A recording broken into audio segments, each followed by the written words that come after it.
아침에 시작을 알리는 글로벌 주식 라이브 월스트리트 모닝 브리핑 10월 4일 화요일 방송 시작하도록 하겠습니다.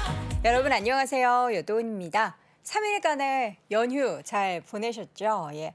푹 쉬고 나면은 뭔가 체력도 회복이 되지만 시장도 좀 회복이 되는 거 아닌가 하는 그런 좀 긍정적인 생각이 자꾸 되게 하는데 뭐 긍정적인 생각 끝에 오늘 이제 국내 증시가 올라줘야만 시장의 상승을 좀 기대할 수 있을 것 같아서 또 우리가 힘들다 얘기했었던 9월의 시장이 넘어갔고요. 이제 10월이 왔습니다.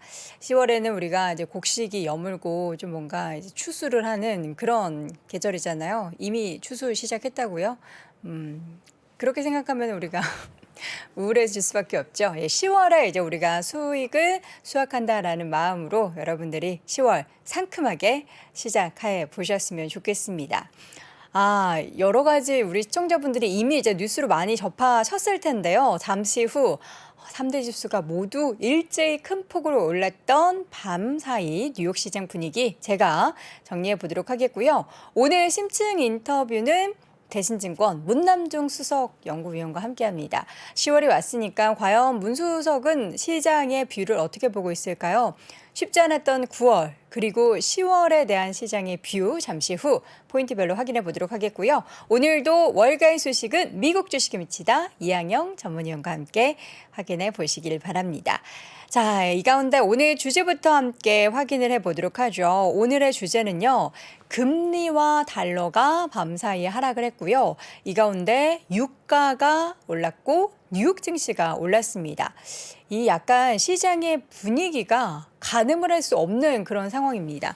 유가가 그동안에는 떨어지는 것을 좋아했는데 이 떨어지는 원인이 경기 침체다라는 걸 또 부정적으로 생각을 하고 이 가운데 이제 금리와 달러 이전에 우리가 코로나 때 보면요. 다 올랐었잖아요. 안전자산이든 위험자산이든 다 올랐기 때문에 이게 너무 전통적인 흐름에 의해서 우리가 시장을 판단하는 거는 이제는 좀 불가능하지 않나라는 그런 생각이 듭니다.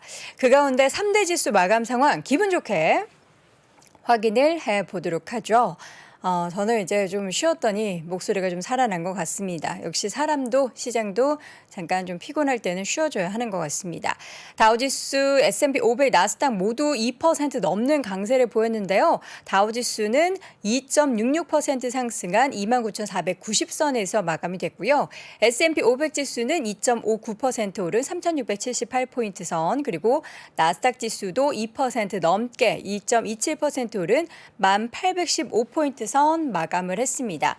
이 가운데 국제유가도 많이 올랐어요. 지금 WTI 기준으로 지금 유가 나오는 게 4.84% 오른 83달러 선 기록이 되고 있는 상황이고요. 앞서서 달러가 좀 하락했다라고 했는데 달러 인덱스 같은 경우에는 지금 계속해서 110 후반대를 기록을 했었는데 어디 갔죠? 네, 달러 인덱스를 제가 지금 방금까지 봤는데 다시 한번 찾으면 여러분께 소개를 해드리도록 하겠습니다. 예. 자, 이 가운데 이제 시장에서는 무엇을 봤냐? 일단 영국에서 지난주 시장 흔들었던 요인 중에 하나가 감세안을 제공을 하겠다. 그러니까 시장에서는 지금 긴축에 나서고 있는데 감세? 이게 뭔가 결이 안 맞는 거죠. 이게 둘 다 하면은 어느 쪽에 있어서의 경제 흐름이 이어질 것인가에 대한 반응을 할 것인가에 대한 가늠을 할 수 없기 때문에 굉장히 국제시장도 그렇고 여러 가지 환율도 그렇고 혼란을 야기시켰습니다. 이제 총리가 바뀌면서 뭐라도 해보겠다라는 그런 마음이 들었긴 하겠지만 이게 좀 잘못된 방향으로 정책을 이야기를 한 부분이 지난주 시장을 좀 흔들었던 요인 중에 좀 크게 영향을 미쳤는데 뭐 전체 철회는 아니지만 부분 철회를 하겠다라는 소식이 전해졌고요. 이 가운데 시장은 상승으로 시장을 만드는데 좀 영향을 미쳤습니다. 이것도 미국의 국채 금리가 이걸 또 안정적이라고 표현하기엔 그렇고 이전보다 좀 안정화됐다라는 부분인데요. 10년물 국채 금리가 3.65%로 떨어지면서 그 전 거래, 그러니까 주말 거래일에서 3.8%까지 올랐던 것에 대비해서 조금 많이 안정이 되는 모습들이 잡혔습니다. 그런데 이제 ISM 제조업 지수 9월 제조업 구매 관리자 지수가 발표가 됐고요. 수치는 50.9. 어쨌든 50 위에 있다라는 걸로 계속해서 확장 국면을 이어가고 있다로 시장에서는 해석을 하는 분위기였는데 전체적으로 이제 미국 국채 수익률의 하락 그리고 이러한 전반적인 시장에 전해졌던 이슈들이 모두 시장을 상승으로 이끌었던 호재로 작용하는 모습이었습니다. 근데 경제지표 내용을 좀 보면요.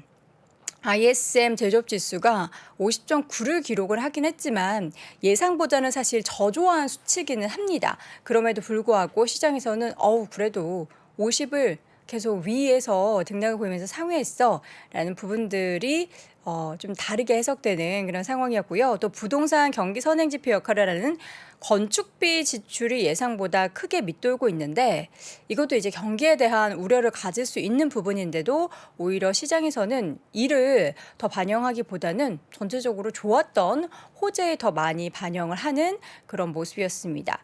자, 시장은 전반적으로 업종 모두 상승을 했습니다. S&P 500 내 11개 섹터 모두 올랐고요.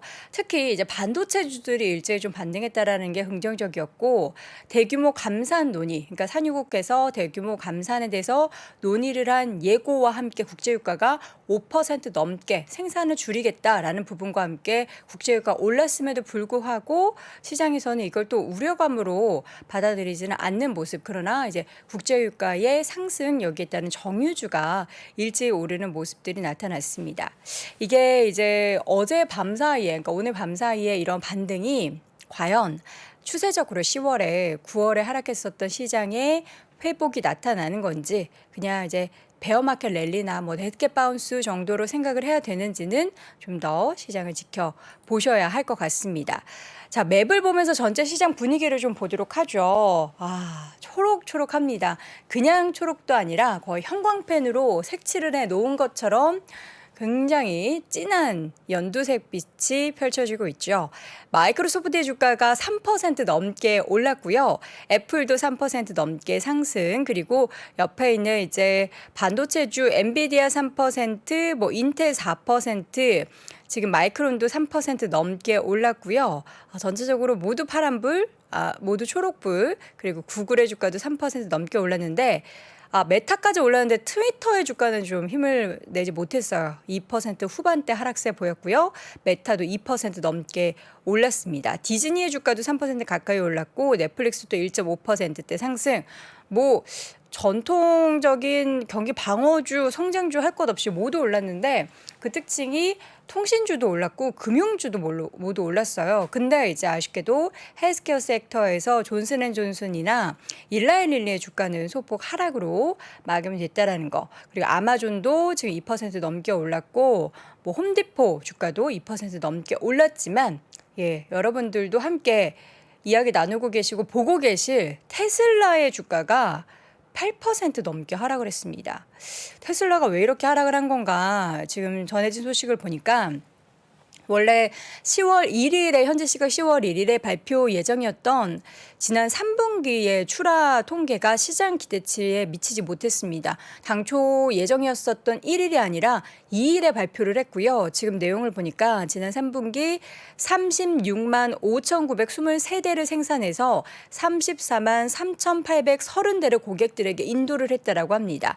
그런데 전분기에는 25만 대 초반, 중반 정도 수준으로 출하를 했는데 여기에 비해서 크게 증가를 했지만 시장에서는 월가에서 예상했었던 35만 8천 대를 하회했다라는 거죠. 실질적으로 지금 더하기 빼기를 해보니까 약 15,000대 정도 덜 인도를 했다라는 겁니다. 그래서 지금 보니까 테슬라에서 얘기는 지금 부품 공급이나 이런 물류 이송에 있어서 우리가 조금 다른 방법을 쓰고 있어서 시간이 조금 더 걸릴 뿐이다라고는 이야기했지만 시장에서는 여기에 대해서 굉장히 좀 부정적인 시장 분위기가 형성이 되며 주가가 큰 폭으로 하락을 했습니다. 지금 시간의 거래에서는 소폭 반등한 0.43% 오른 243달러 선이 기록이 되고는 있지만 부진한 모습들을 벗어나지는 못하는 아쉬운 상황이고요. 그리고 중요한 거는 여러분도 AI 데이 보셨는지 모르겠습니다. 사실 저는 이제 시장에 전해졌었던 정말 이제 사람 모양을 했었던 그런 로봇이 아니라 약간 저게 테슬라에서 만든 로봇이라고? 약간 삐그덕대는데 내가 예상했던 것보다 뭔가 혁신적이지 않은데 그런 좀 아쉬움이 있었던 로봇을 공개를 했어요. 근데 그 옵티머스 같은 경우에도 이거는 그냥 여러분께 이런 게 있다라는 정도로 보여드리는 거고 실질적으로 우리가 출시를 할 그 단계에서는 더 효율적으로 만들어낼 것이다라고는 했지만 과연 시장에서 이거를 잘 기다려줄지 기대감을 가지게 될지는 모르겠다라는 게 이제 주가에 좀 반영이 되는 그런 모습이었습니다.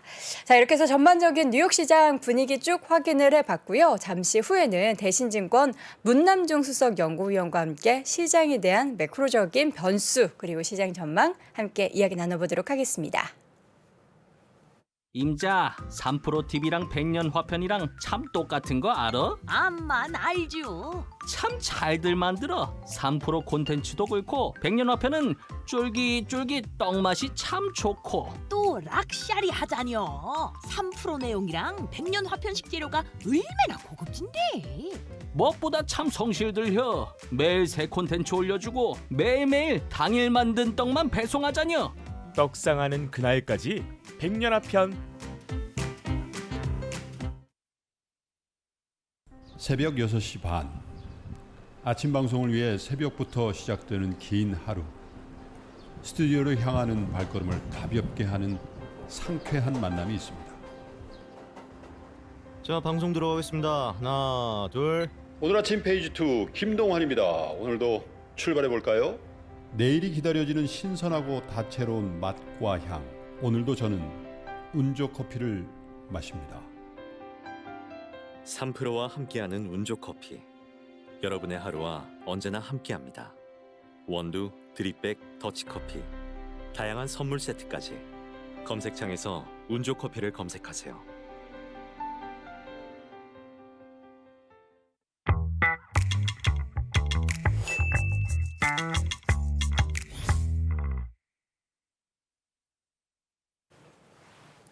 네, 월스트리트 모닝 브리핑 함께하고 있는 시각 현재 6시 43분 지나고 있습니다. 자, 이번에는 대신증권 문남중 수석 연구위원 함께하죠. 어서 오세요. 네, 안녕하세요. 네, 반갑습니다. 혹시 보셨어요? 테슬라가 공개한 옵티머스 로봇?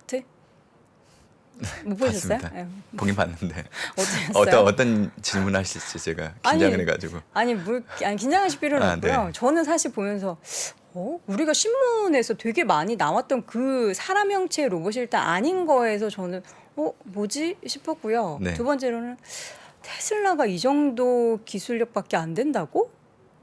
내가 너무 큰 기대를 했나? 시장에서 큰 기대를 했나? 약간 춤이라도 출 줄 알았거든요.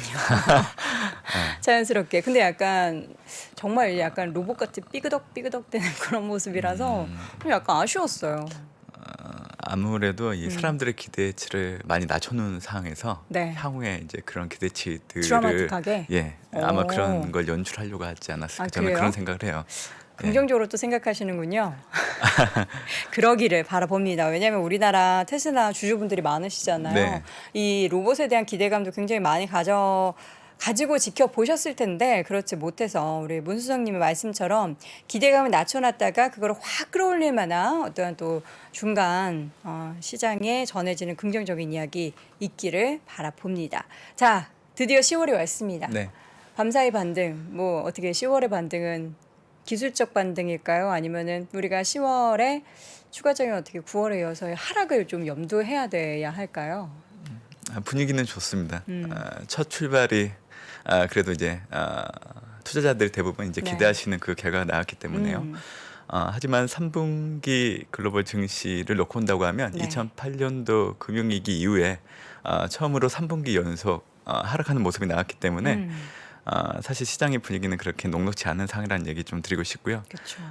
기술적으로 사실 낙폭과대에 따른 반등이 나올 수 있는 시점이긴 하지만 여전히 불투명한 물가, 금리, 성장이라는 변수를 놓고 온다고 하면 추가 하락을 이끌 만한 시각도 팽배하기 때문에 앞으로 좀 두 시각차가 싸우지 않을까라는 생각을 좀 해봅니다. 현재로서는 좀 후자의 힘이 실릴 수 있다고 생각을 해요. 잭슨홀 미팅, 미국의 8월 근원 CPI, 9월 FMC, 또 미국의 8월 PC까지 놓고 온다고 하면 연준의 강력한 인플레이션 억제를 자극하는 결과를 바탕으로 현재 글로벌 전저점을 좀 하회하고 있는 상황입니다. 네. 증시 하락의 바탕에는 현재보다 그 미래의 고강도 통화 정책의 어떤 긴축에 대한 우려들이 좀 반영되고 있고 또 고물가 제어를 위한 연준 등의 대책은 실업률 증가, 생산성 감소에 따른 향후 고용과 성장 관련해서 불확실성을 좀 키울 수 있다는 걱정이 앞서기 때문에 이런 부분들이 반영되고 있다 생각을 하고 있고요. 네.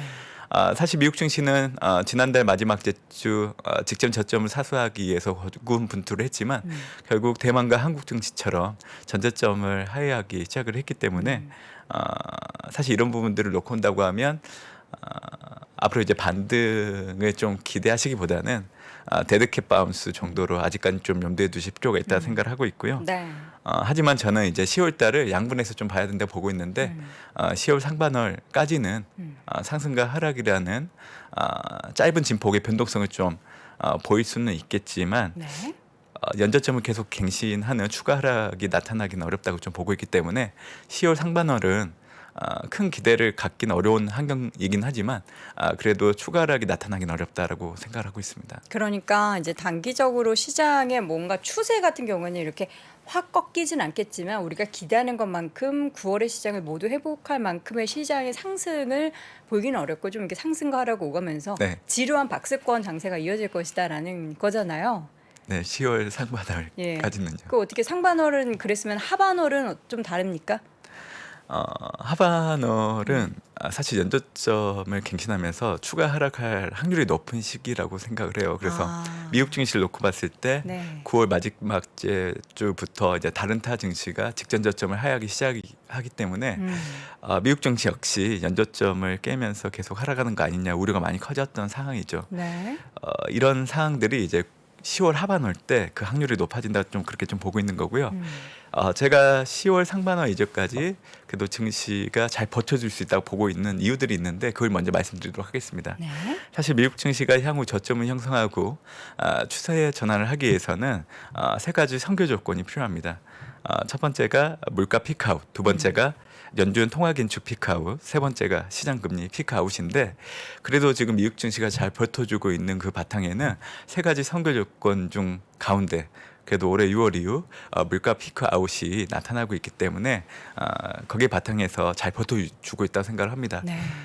물가에 대한 해석은 좀 시각차가 있습니다. 하지만 전반적으로 보면 올해 6월 이후 방향성 측면에서는 물가가 피크아웃 했다는 그 부분에 대해서는 대부분이 다 동조를 하실 걸로 봅니다. 네. 이제 관건은 앞으로 이제 물가 둔화 속도나 폭을 놓고 시각차가 존재하는 게 좀 노이즈로 작용할 수 있다고 좀 보고 있지만 결국 시장의 높은 기대치가 현실을 반영하면서 타협을 할 수 있다고 좀 보고 있기 때문에 물가라는 부분이 앞으로 좀 증시에 미치는 부정적인 영향은 그렇게 크지 않다고 생각을 합니다. 그렇기 때문에 올해 물가 피크아웃이 나타났다는 거 하나만으로도 지금 현 상황에서는 미국 증시가 연저점을 갱신하면서 추가 하락하기보다는 지금 현 수준에서 상승과 하락을 반복하는 짧은 진폭을 좀 보일 가능성이 높다. 그렇게 좀 보고 있는 거고요.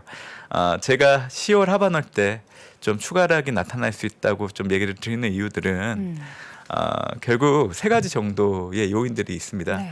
10월 되면 이제 미국의 3분기 실적 시즌이 본격화되는 시점이 중순입니다. 네. 그때를 놓고 온다고 하면 올해 이제 3분기 미국 증시의 S&P 500의 EPS 증가율을 놓고 온다고 하면 2분기보다는 좀 떨어져요. 사실 2분기가 8.4, 3분기가 4.6, 그리고 4분기가 6.0, 그리고 내년 1분기가 7.7. 제가 이 숫자를 말씀드리는 이유는 올해 2분기 고점 대비해서 3분기 때 실적은 좀 하향되는 부분들이 있기 때문에 실적 시즌이 시작될 때는 증시의 분위기가 한층 무거워지는데 영향을 줄 수 있지만 네. 실적 시즌이 중반 이후로 접어들게 된다고 하면 그래도 3분기, 4분기, 내년 1분기 때까지 S&P 500의 EPS 증가율은 개선되는 모습이 나타나기 때문에 올해 실적 시즌이 시작되고 나서 중반이 넘어가는 시점일 때는 시장이 바라보는 그 분위기의 전환이 좀 나타날 수 있다라고 좀 생각을 하고 있는데 일단 시작 단계에서는 분위기를 무겁게 할 수 있는 부분들을 좀 염두에 둘 필요가 있다고 해서 좀 얘기를 드리는 거고요. 그리고 이제 두 번째는 사실 이제 미국의 중간 선거 11월 8일 예정되어 있잖아요. 근데 올해 같은 경우에는 과거와 달리 보통 야당이 상원과 하원을 차지하는 그런 경로를 예상하기 어려운 상황들이 나타나고 있어요. 6월 달에 낙태법 논란이 이슈로 등장하면서 사실 공화당보다는 민주당 쪽에 지지율이 좀 올라가는 흐름, 특히 바이든 대통령 역시 국정 수행 지지율이 최근에 많이 올라오고 있거든요. 그렇기 때문에 올해 중간 선거는 공화당이 과연 상원과 하원에서 시장이 기대하는 결과치를 얻어낼 수 있을지에 대해서 그 확률이 점차 낮아지고 있거든요. 그래서 시장의 혼란이 좀 높아질 수 있는 부분들이 있기 때문에 불확실성으로 작용할 수 있다고 생각을 하고 있고요. 사실 지금은 연준의 FMC 11월 달 예정된 게 가장 빠르잖아요. 근데 그 일자를 놓고 온다고 하면 1일, 2일 예정되어 있어요. 그러니까 이게 11월 FMC가 아닌 거예요. 어떻게 보면 10월 말에 예정된 FMC라고 생각을 해도 되는 거죠. 보통 FMC를 앞두고 2주 가량 앞서서 증시는 경계감을 좀 반영하기 때문에 그래서 제가 지금 방금 말씀드렸던 세 가지로 인해서 10월 하반일 때는 사실 연저점을 경신하면서 좀 추가 하락의 무게가 높아질 수 있는 시기가 해당되기 때문에 저는 그래서 10월을 놓고 온다고 하면 10월 하반월이 어떻게 보면 가장 위험해질 수 있는 시기라고 좀 보고 있죠. 그래서 전일파에 끝난 미국 증시가 상승한 거는 안도로 작용할 여지는 있지만 이게 일시적이라고 생각을 하고 있고 일단 10월 달 전반적으로 놓고 온다고 하면 가시방석에 앉아있는 기분으로 증시를 좀 바라볼 필요가 있다 생각을 하고 있습니다. 지금까지도 앉아 있었던 것 같은데 10월에도 여전히 네. 예, 우리가 앉아 있는 것은 돈방석이 아니라 가시방석이었다라는 거잖아요. 지금 우리 문성님께서 보시기에는 가장 좀 불안을 만드는 거는 뭐 역시나 금리 얘기인가요? 어차피 근데 우리는 금리 인상 11월에도 뭐 50에서 75bp 할 거라는 거에 대해서는 어느 정도 좀 시장도 알고 있지 않습니까? 알고 있죠. 네. 그렇기 때문에 지금 시장이 좋지 않은 한 가지 이유라고 생각을 하고 있고요. 네. 그렇기 때문에 이번 달에는 꼭 보셔야 되는 지표들이 있죠. 7일날 발표되는 미국의 9월 고용 지표 그리고 13일날 발표되는 미국의 9월 CPI입니다. 현재 예상치를 놓고 온다고 하면 먼저 고용 지표부터 한번 확인을 해보면 네. 비농업 부분 고용자 수는 예상치가 25만 7천 건 정도 돼요. 전월치가 31만 5천 건 정도 됐기 때문에 예상치가 지금 우리 문수장님께서 보내주신 자료는 27만 5천 건. 네네 숫자 조금 바꾸셨죠? 네네. 네, 그 제가 정도 이 나오는데 말씀드립니다. 네.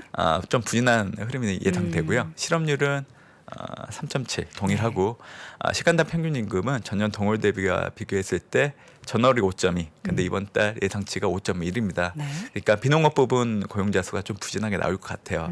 결국 시장에서는 고용 이축이라는 해석으로 좀 받아들일 여지가 있다고 생각을 하고 있고요. 좋아하잖아요, 그러면. 그렇죠. 네. 연준이. 예. 그렇죠. 그리고 이제 9월 CPI 같은 경우에도 지금 현재 예상치 자체는 헤드라인 기준으로는 전월과 비교했을 때 좀 하락하는 모습. 근데 이제 근원 CPI는 전월보다 좀 높아지는 흐름이 예상되고 있습니다. 또요.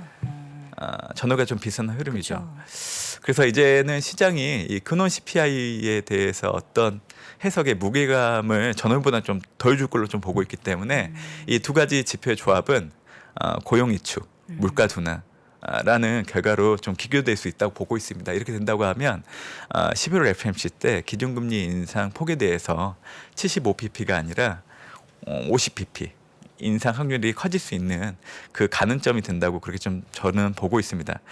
실제적으로 제가 이제 전일 이 CME 패드워치를 좀 확인을 해봤는데 네.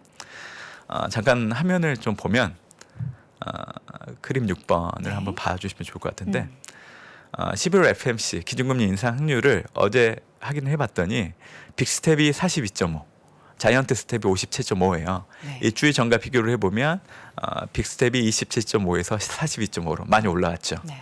오히려 이제 자이언트 스텝은 72.5에서 57.5. 결국 12월 FMC를 앞두고 이 50pp 인상 확률이 높아진다는 거는 시장에 대해서 그렇게 무게감을 두고 부정적으로 볼 이유는 없다고 좀 얘기를 드릴 수 있는 바탕이 될 것 같아요. 네. 실제로 제가 10월 하반할 때 연저점을 깨고 증시가 추가 하락할 수 있다고 얘기 드리는 거는 확률적으로 높아지는 시기라고 얘기를 드리는 거예요. 그게 현실화된다고 가정하고 얘기를 드리는 건 아닙니다. 이러한 사항들을 염두에 두고 10월 하반 전반적인 증시 흐름을 좀 가시방석이라고 놓고 상정을 했고 봐야 되기 때문에 경계심을 갖자는 그런 톤에서 좀 얘기를 드리고 있는 거죠. 그래서 결국 지금 현재 두 가지 지표, 지금 그림 8번이 9월 고용지표 관련해서 현재 예상되고 있는 비농업 부분 고용자 수는 예상치가 27만 5천 건, 그리고 이제 실업률은 3.7, 시간당 평균 임금은 전년 동월 대비와 비교했을 때 5.1.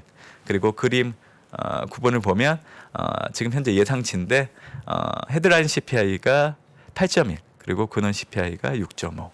예, 이게 지금 현재 예상되고 있는 결과치라고 보시면 될 것 같습니다. 그래서 10월에는 이 두 지표의 결과를 어떻게 해석하느냐에 따라서 남아있는 기간 동안에 지금 현재 증시가 추가 하락을 보일지 아니면 연저점을 최대한 사수하면서 반등으로 전환할지에 대한 부분들이 결정되지 않을까라고 생각을 하고 있습니다. 네.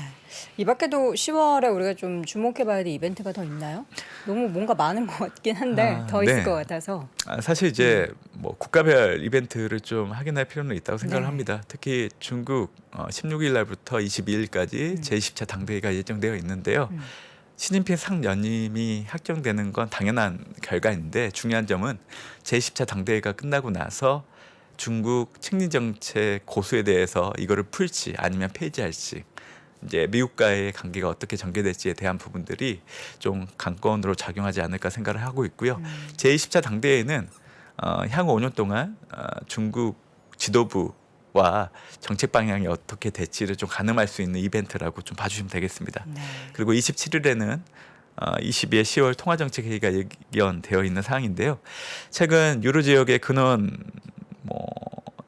PC 좀 많이 올라가고 있는 상황이에요. 그러다 보니까 기대 인플레이션도 상승을 하고 있기 때문에 22가 기대 인플레이션을 완화하기 위해서 기준금리를 75pp 정도 올릴 수 있다는 가능성이 높아지고 있다는 부분들을 주목할 필요가 있다고 생각을 하고 있고요.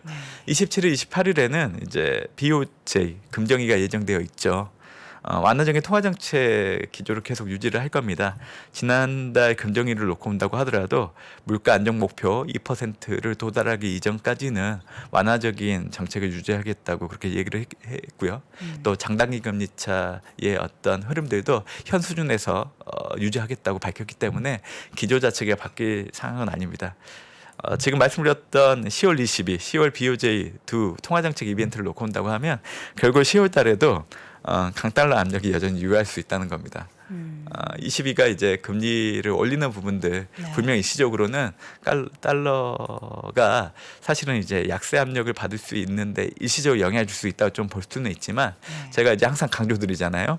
22가 금리를 올리더라도 달러가 약세 압력을 받을 수 없다고 얘기해드리는 이유는 22가 금리를 올리면 연준도 금리를 올리고 있거든요. 그래서 두 국가 간의 정책 금리의 차의 확대가 계속 벌어지고 있는 상황이기 때문에 22가 금리를 올린다고 하더라도 달러가 약세 압력을 받기는 어렵다는 부분들, 그리고 달러의 상대 통화인 이하나 그리고 이제 엔화 역시 기조 자책으로 이제 약세 강세로 전환되기 어렵다는 부분들을 놓고 봤을 때는 달러가 이제 약세 압력을 받는 기조 역시 10월달 계속 이뤄지기 때문에 좀 이연 선호가 갑자기 좋아지기는 좀 어렵다. 이제 그 얘기를 좀 드리고 싶은 상황입니다. 밤사이는 달러 인덱스 기준으로 조금 약화된 달러화의 움직임이 보이긴 했지만 앞으로도 이 달러 약세를 야기시킬 만한 요인들은 없기 때문에 추가적인 네. 달러 강세를 우리가 유념을 해야 되겠다라는 이야기 해주셨고, 근데 주말 사이에 전해졌던 이야기 중에서 이제 지난주 시장을 흔들었던 게 사실 영국 쪽 감세안 얘기였잖아요. 근데 그거를 이제 부분 처리하겠다라고 했고, 지금 보면 유럽 쪽은 계속해서 문제가 더 악화되고 있는 것 같은데 여기에 대해서도 뭐 10월에 우리가 좀 주목해봐야 될 부분들이 있을까요? 아무래도 이제 물가 금리에서 경기로 빠르게 옮겨가고 있는 게 확인되고 있는 것 같습니다. 9월 FMC를 통해서 연준이 향후 125bp 금리를 올릴 수 있다는 여지를 좀 보여줬던 거는 앞으로 미국의 경기 둔화에 대한 부분들도 어느 정도 관심이 높아질 수 있는 그 매개체가 됐다고 좀 생각을 하고 있기 때문에 이 경기라는 부분들을 좀 염두에 둘 필요가 있다고 생각을 하고 있는 거고요.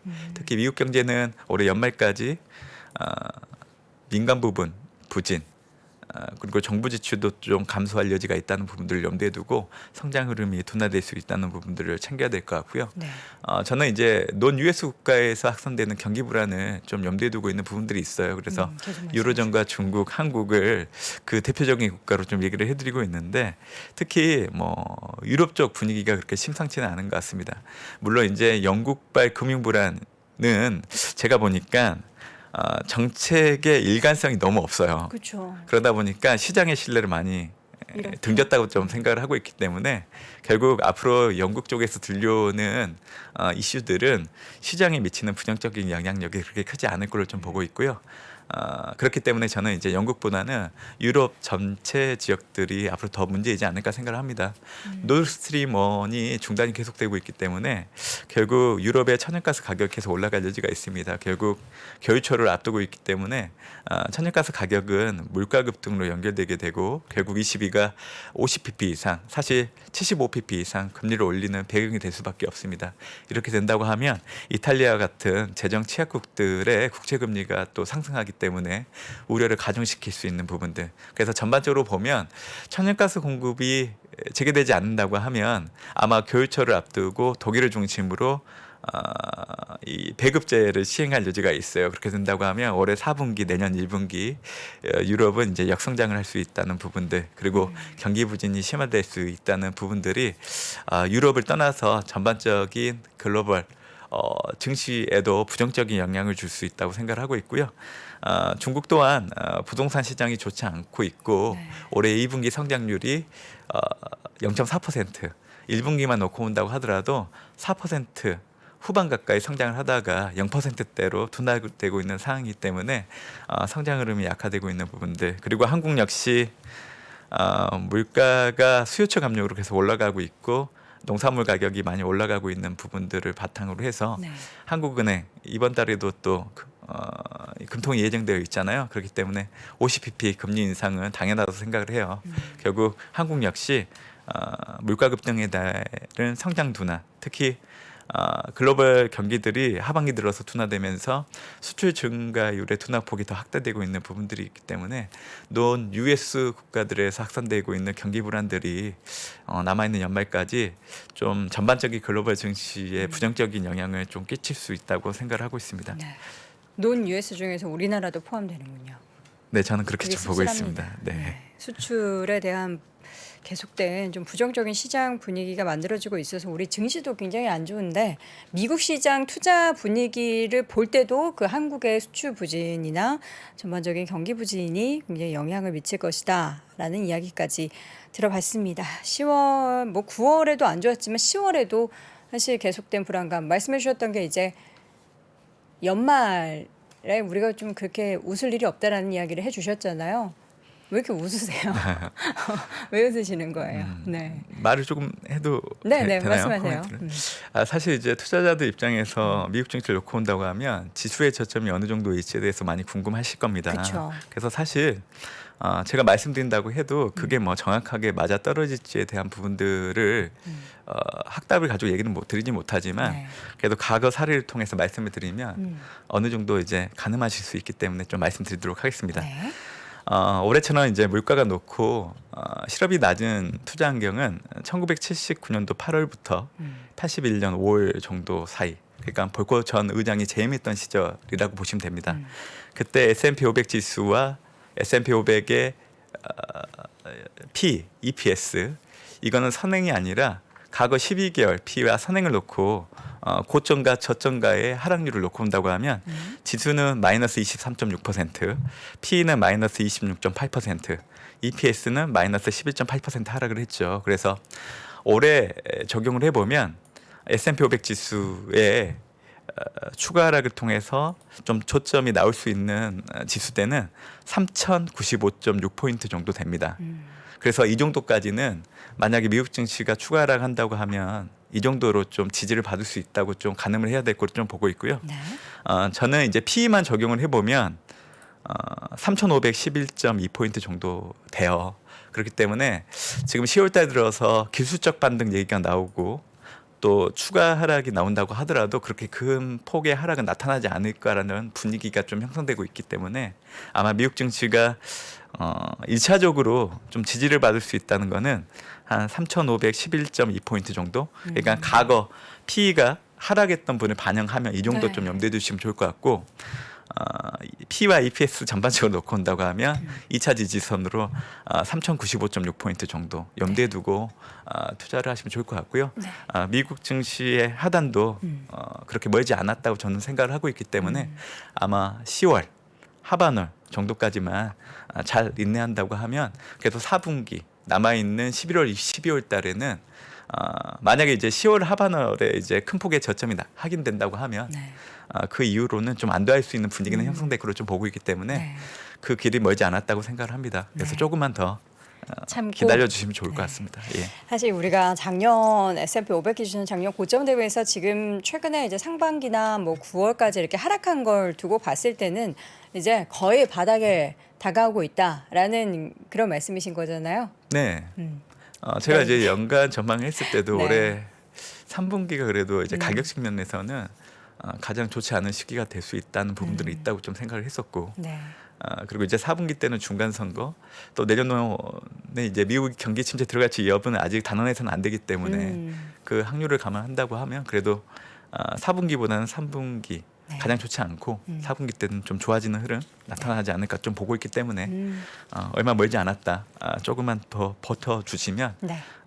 지금과 좀 분위기가 달라질 수 있는 부분들은 있다. 좀 그 얘기를 드리고 싶습니다. 알겠습니다. 좋지 않다라는 말은 그 반대로 이야기하면은 우리가 또 저가 매수할 수 있는 그런 기회로 삼아볼 수 있는 구간이다라는 이야기로도 될 수 있으니까요. 여러분들 많이 힘드시겠죠. 우리 조금만 더 힘을 보도록 하겠습니다. 저도 마찬가지고요. 자, 오늘 이 시간 심층 인터뷰 대신증권 문남중 수석 연구위원 함께했습니다. 고맙습니다. 네, 감사합니다. 우리 시장은 심리가 굉장히 중요하다라고 말씀드리고 있는데 부정적 투자 심리가 굉장히 흉흉한 애들이 많이 나오고 있습니다. 그래서 전부 다들 이렇게 의견을 물어보면은 지금 이 정도 라인이면 보통의 이게 전략을 말씀하시는 좀 중장기 전략을 말씀하시는 부분들은 나중에 내년을 보거나 내후년을 보면 지금 상당 부분 아래에 있지 않겠냐 이런 것들은 다 오케이예요. 다들 그렇게 생각합니다. 아마 여러분들도 그렇게 생각을 하실 것 같은데 근데 지금 그러면은 뭐 분할 매수라도 할 거냐? 아니라는 거예요, 다들. 아니라는 거예요. 왜 그러냐? 지금 악재들이 가시화되거나 아니면은 뭐 해소되는 것들이 없고 뭐 지금 더 지켜보겠다 이런 얘기들이 좀 더 많이 있는 상황이에요. 그러다 보니까 당연히 매수가 없는 거죠. 근데 매도는 당연히 있을 수 있겠고요. 그러니 이제 변동성이 확대될 수밖에 없는 상황입니다. 월스트리트 모닝 브리핑은 한국투자신탁운용과 함께합니다.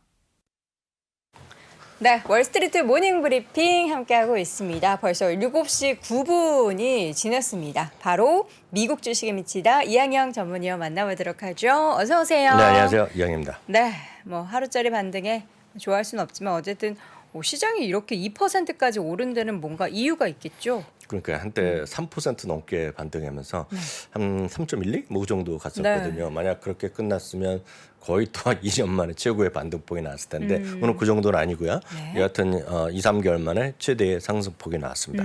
상승이라기보다는 반등이라고 하는 게 맞겠죠. 사실 어저께 그 미국 시장 열리기 전부터 아마 속보 보신 분 계실 것 같습니다. 네.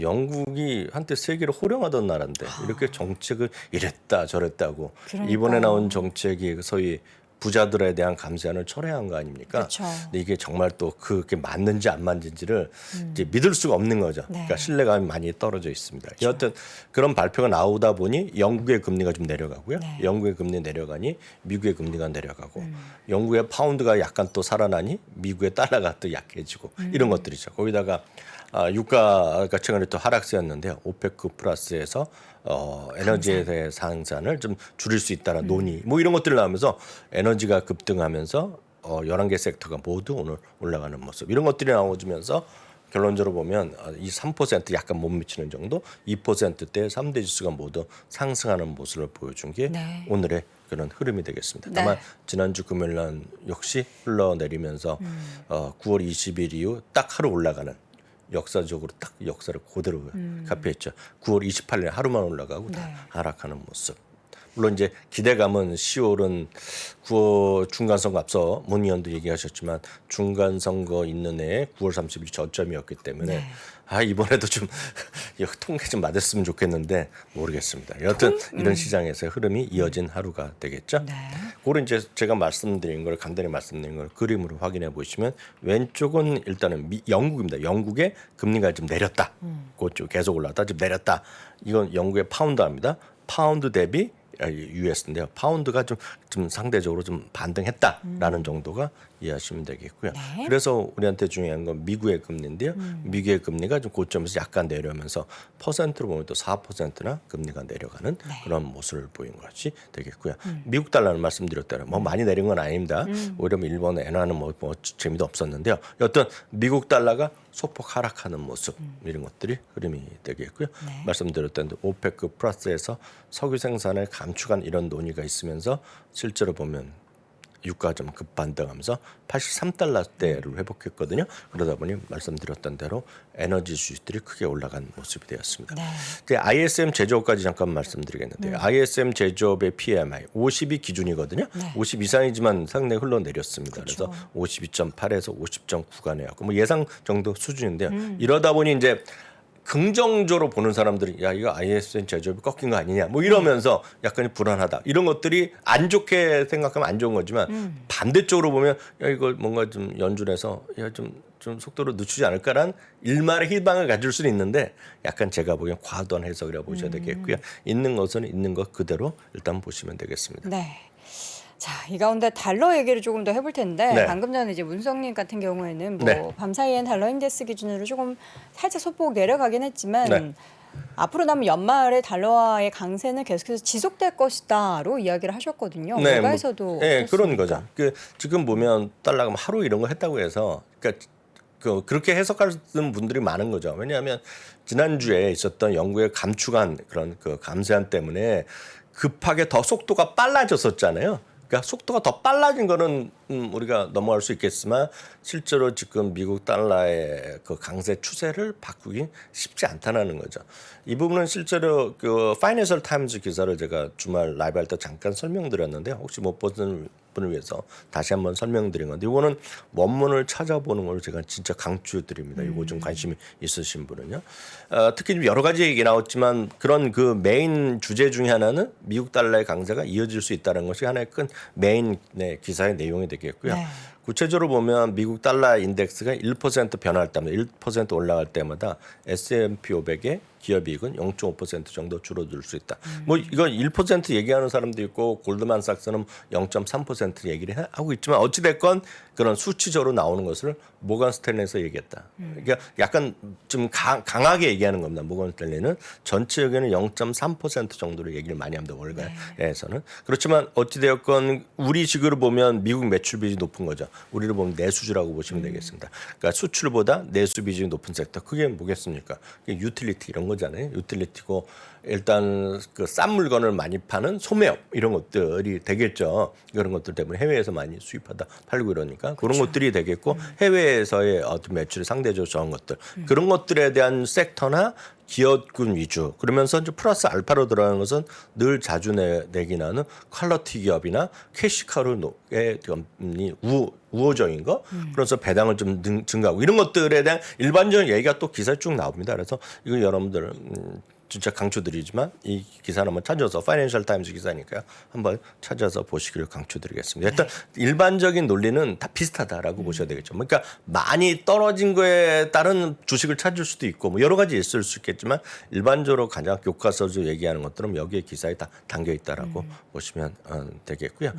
어찌됐건 지난 주말까지 해서 보면 S&P 500은 지금 연초 대비 그 20.9%까지 떨어졌고요. 다우지도 그만큼 떨어졌고 나스닥도 32%가 정도 떨어진 흐름이 되겠습니다. 네. 자, 이 가운데 종목별 움직임 몇 가지 좀 보도록 하죠. 사실 이제 어제 밤 사이에는 워낙에 많이 올라가지고 네네. 뭐 애플, 마이크로소프트 이런 종목들이 거의 뭐 이 정도는 상한가 아닙니까? 이런 그렇죠. 뭐 묵직한 종목들이. 말씀드렸다시피 2에서 3% 정도 지수가 3대 지수다 움직였단 말이죠. 그렇기 때문에 대부분이 뭐 2, 3% 올라간 것은 뭐 올라간 것도 아니고요. 일단 그냥 특징적인 것 정도만 보여드리겠습니다. 종목 몇 가지만 체크해 보시겠는데요.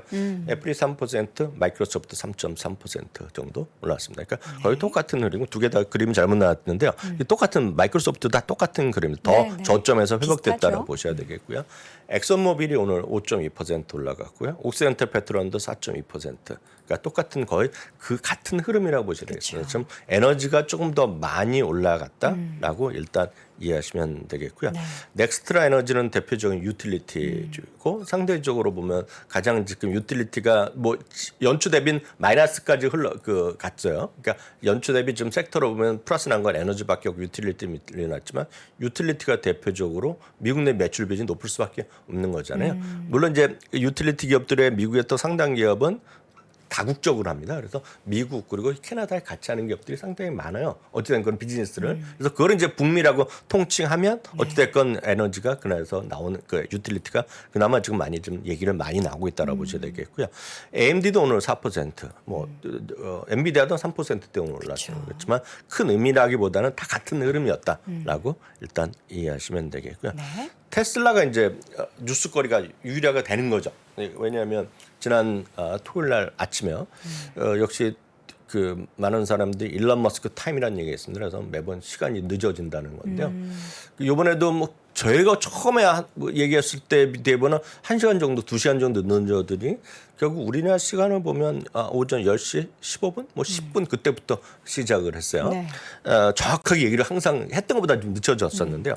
이번에 어찌됐건 잠시 후에 말씀드리겠지만 AI 데이 우리나라에서도 많은 분들이 보셨고 예상했던 대로 많은 분들이 뭐 뉴욕 현지나 아니면 미국 현지나 한국에서도 아마 거의 동시 통역 수준으로 얘기를 하시고 그거에 대한 논쟁을 많이 이미 일어났습니다. 그래서 그날부터 보신 분 아마 이런 거 테슬라 좋아하시는 분은 거의 다 보셨을 것 같아요. AI에 대한 시장 보시고 그날도 뭐 우리 한국말로 얘기하면 이제 뭐 월요일날 뭐 폭락이다 뭐 이런 얘기 많이 하신 분 계셨을 겁니다. 왜냐하면 본인 입장에 따라서 저 로봇가 도대체 뭐야 하는 분도 있을 것이고 아니면 2, 3년 후에 정말 이게 일상에 많이 들어오려니 생각하는 분도 있을 거고 생각이 많이 다르실 텐데 여하튼 그것도 있었지만 실적은 이제 지난 주말에 어제 그저께였죠. 그래서 테슬라가 그걸 발표했습니다. 3분기 생산과 인도 대수를 발표했는데요. 생산과 인도 대수 약간 모자랐고 특히 인도 대수가 전망이 37만 대 수준이었는데요. 34만 대 초반이 나왔습니다. 생산은 괜찮았는데 아마 거기서 보면 그 물류 쪽에 좀 이슈가 있었다고 회사에서 정확히 얘기했거든요. 그 생산은 대됐지만 인도가 다 조금 모자랐습니다. 어찌됐건 그런 것들은 당연히 숫자에 반영되기 때문에 이게 오늘 8% 정도 떨어졌습니다. 이제 테슬라에 대해서는 이것부터 말씀드리면 테슬라에 대해서는 여전히 논란이 여전히 많은 주식이고 그날 그런 생산 인도 대수보다 AI에 대해서 관심이 많은데요. 그에 대해서 정말 반응은 제각각이죠. 보셨죠 혹시요? 여동 앵커도요. 저는 그냥 그 영상 보도된 걸로만 영상은 봤어요. 보시지 않으셨어요? 영상 말고 그냥 사진만 봤는데 어땠어요? 느낌에 솔직한 느낌에. 아니 저는 너무 기대를 많이 해서 그런지 네. 뭐야? 그래서 그렇게 보는 분들은 약간 갈립니다. 딱 갈리는데 딱 이건데요. 저를 보면 이 그림 보시면 되겠습니다. 이 오른쪽 그림 제 화면 잡아주시면 딱 이게 나왔고. 처음에 이제 조금 움직이기 보여주고 작년엔 사람이 그 입고 나가서 막 춤을 췄잖아요. 여기 약간 무브먼트가 있었고 약간 걷는 거는 조금 뭐 쉽지 않았고 이걸 보여줬고 그리고 이제 영상으로 보여줬죠. 영상으로 약간 짐을 드는 거랑 그 나무에 물을 주는 거, 식물에 물을 주는 걸 보여줬는데요. 마켓워치 기사에 다 써있다고 봅니다. 이거는 고등학교 선생님의 프로젝트다라는 비판. 아니면 로보틱스가 이제 게임 체인저냐 하는 것인데요.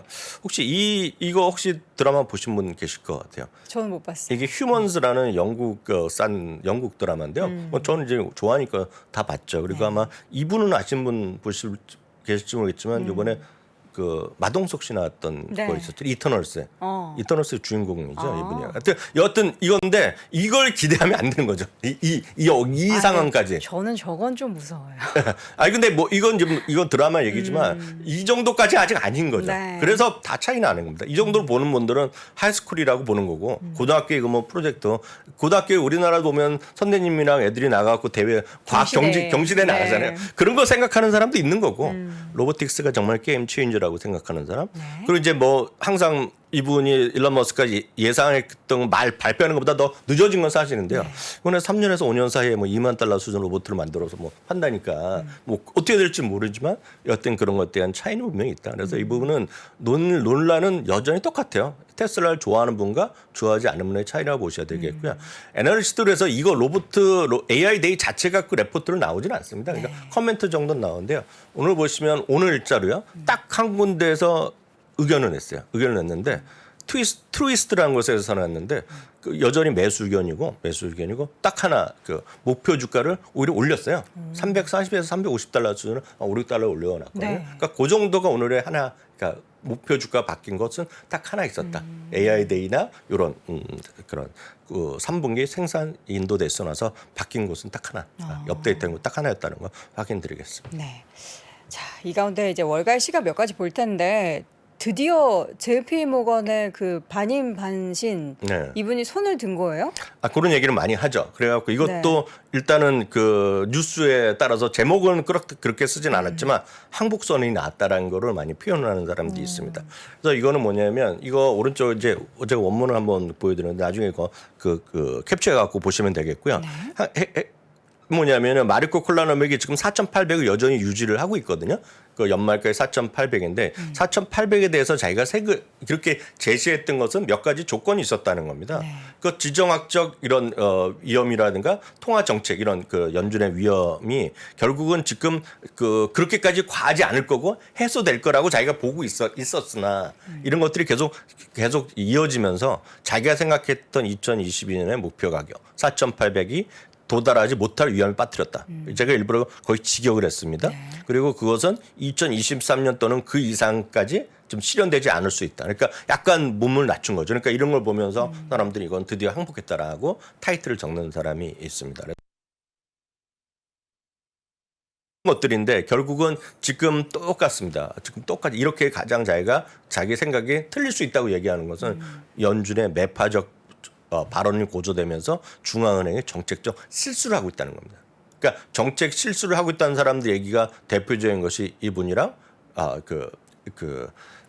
제레미 시겔 교수가 딱 그 얘기를 하는 거거든요. 잘못하고 있다는 건데 이분도 똑같이 여전히 글로벌 금융시장에 부정적인 영향을 미치고 있다. 잘못하고 있다는 거죠. 그래서 너무 과하게 하고 있다는 것이 이분의 시각이다라고 보셔야 되겠고요. 우리도 연초에는 전쟁 빨리 끝날 줄 알았고 물가 뭐 이렇게 심각한 전쟁은 저도 그랬고요. 저도 뭐 그렇게 생각을 했고 많은 분들 여기 계신 분들 중에 아마 제가 봤을 때는 한 90% 정도는 아마 전쟁이 아마 일어나도 금방 끝날 거라고 생각해요. 그러니까요. 금방 하루 이틀이면 러시아가 지금 우크라이나를 이겨갖고 벌써 아쉽지만 러시아가 우크라이나를 이기는 거에 대해서 아무런 이견이 거의 없었죠.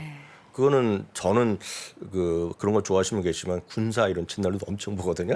그런 거 미국 것도 많이 보고 한국 것도 그런 거 좋아합니다. 보는데 그때는 이미 전쟁이 12번 더 끝났죠. 근데 지금 다 안 되고 있는 거 아니에요? 예상과 다르게. 그러다가 지금은 어제 오늘까지 또 다른 거잖아요. 그쵸. 뭐 전술적 핵사용 이게 뭔지도 모르겠지만 저위험의 핵은 또 뭡니까? 핵은 핵이지. 그런 얘기까지 나오니까 상당히 어려워져 있는 건데요. 오늘 보시면 시장에서 이렇게 항복한 사람도 있고요. 또 HI 리스크 매니지먼트 이분의 대표인데요. 이분은 지금 더 끔찍한 얘기를 하고 있습니다. 무슨 얘기죠? 사상 최악의 리세션이 오고 있다는 얘기죠. 그러니까 경기 침체가 오는 건 지금 보면 98%까지 얘기를 하고 있는데 월가에서는 내년도에 올 가능성이 올해는 없고요. 실제로 보면 이게 자기가 여태까지 보면 역사적 최악인 거가 되겠고요. 이분의 얘기를 딱 보시면 그 제목이 항상 다 써 있는데요. 이제 일부러 제목은 잠깐 안 보이는데 여기 뒤에 보면 I recommend prayer라고 나오거든요. 이게 무슨 얘기냐면 기도만 남았다는 거예요. 기도가 남았다는 건 뭐냐면 거죠. 시장을 긍정적으로 보는 사람들의 입장에서 너희들이 할 일은 기도밖에 없다. 그런 얘기를 한 거고 경고를 하는 거죠. 근데 이번에 헤지펀드이기 때문에 아주 롱숏을 많이 하는 사람이라고 먼저 좀 이해하셔야 되겠는데요. 리세션 지표는 계속 악화되고 있고 주식 투자에 대해서 희망적인 투자자라면 너희들이 할 수 있는 건 기도밖에 없다. 2008년부터 좋지 않다는 얘기를 하고 있고요. 이분의 참고적으로 이분이 하고 있는 걸 다 얘기했어요. 자기가 하고 있는 거. 여전히 2020년 초부터 계속 주식 채권 모두 방어적으로 자기 하고 있다는 얘기고요. 여전히 미국 달러, 금 그리고 현금을 창출하는 자산 정도만 지금 하고 있다는 거예요. 일부 배당 투자만 하고 있다는 얘기가 되겠고요. 투자 대상은 숨을 곳이 많지 않다면서 유틸리티, 주식으로 보면 유틸리티 그리고 금을 계속 얘기하고 있고요. 이분도 똑같습니다. 퀄러티 있는 거 기업들, 퀄러티 기업이에요. 캐시카우가 좋은 기업. 그리고 이분은 유가 원유도 숏입니다. 원유도 아니고 이 사람은 천연가스만 하고 있고 태양광은 태양광도 저희가 얘기를 하고 있습니다. 우리가 기업보다는 ETF로 좀 하고 있다는 얘기를 하고 있고요. 이분이 딱 얘기해요. 성장주 안 된다. 성장주 저희가 숏을 하고 있다라고 공매 놓치고 있다는 거 딱 얘기했다는 것도 참고하시면 되겠습니다. 물론 뭐 다양한 의견이 있는데요. 여전히 이런 의견이 아직까지 많다라는 거 이해하시면 좋겠습니다. 네. 시장에 대해서 정말 다양한 의견들이 있는 가운데 그동안에는 그래도 이제 JP모건의 마르코 콜라노빅이 좀 긍정적이고 강한 스탠스를 네네. 유지했기 때문에 네. 그게 또 어떤 그 기정사실화된 부분이 다 꺾이면서 그러니까 이분들 뭐 지금 안 된다는 얘기가 아니라 쉽지 않다는 얘기는 한 거고 그 예를 들어 탐리 같은 얘기는 내일 또 해드리겠습니다. 탐리는 여전히 뭐 지금 불같은 얘기를 하고 있죠. 네. 알겠습니다. 못다한 이야기는 내일 이 시간 다시 전해드리도록 하겠고요. 오늘 이 시간 미국 주식에 미치다 이항영 전문위원 함께했습니다. 고맙습니다. 네, 감사합니다. 자, 월스트리트 모닝 브리핑 눈 감았다 뜨니까 벌써 1시간이 훅 지나갔습니다. 내일도 오전 6시 30분에 뉴욕 시장 이야기 들고 올 테니까요. 내일도 오전 일찍부터 함께해 주시기 바랍니다. 여러분 고맙습니다.